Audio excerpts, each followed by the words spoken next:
The Bible never promises a life free of hardship, but it teaches us how to meet difficulty by coming to God. Prayer is not escapism, it is orientation. It fixes our eyes on God before we react. Without biblical prayer in hardship, we default to emotional, impulsive, or fearful responses. In the Old Testament, Hannah, in deep distress, she poured out her soul to the Lord with humility and trust, not bitterness, and God answered in His timing. David repeatedly turns to God in danger and despair, describing deliverance and God's nearness through trial. Daniel faced a life-threatening decree, yet continued faithful prayer.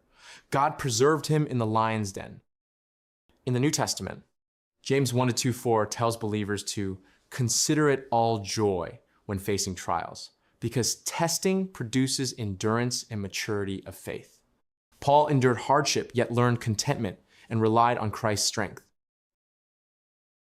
The early church in Acts, for example, Acts 12, persecution led to prayerful dependence and surprising deliverance.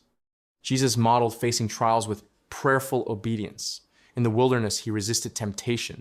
In Gethsemane, he submitted his will to the Father while expressing anguish. On the cross, he entrusted himself to the Father.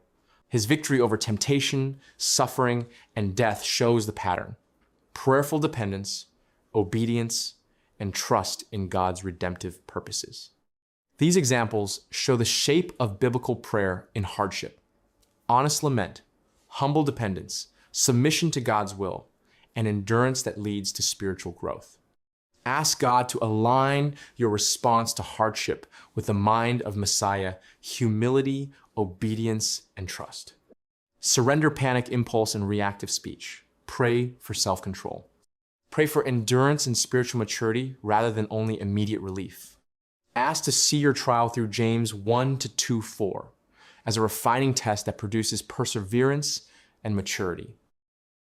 Pray for spiritual clarity amid confusion and for wisdom to act rightly.